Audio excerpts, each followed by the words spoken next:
역사 문제를 가지고 경제 보복을 한 데 대해 문재인 대통령이 강하게 경고를 하자 일본 정부는 역사와도 무관하고 보복도 아니라며 발뺌했습니다.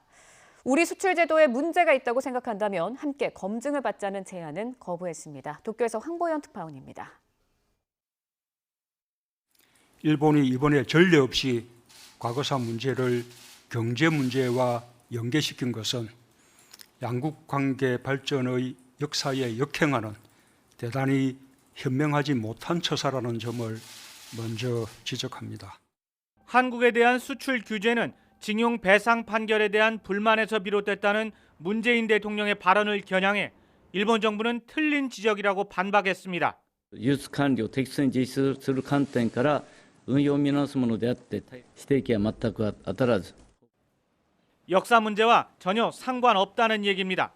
하지만 이런 주장은 보복 조치 발표 직후 일본 정부 측의 발언과 비교해 보면 앞뒤가 맞지 않습니다. 旧朝鮮半島出身労働者については G20 までに満足する解決策が示されなかったことから信頼関係というのが著しく損なわれたとここは言わざるを得ないと。調査に申し上げれば約束を守らないという中においては今までの優遇措置は取れない。これ間違って報道しているところがあるんですが。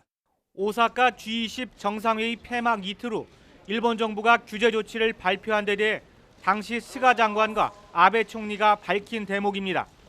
징용 문제에서 한일 간의 신뢰관계가 훼손돼 수출 규제 조치를 내렸다는 취지입니다.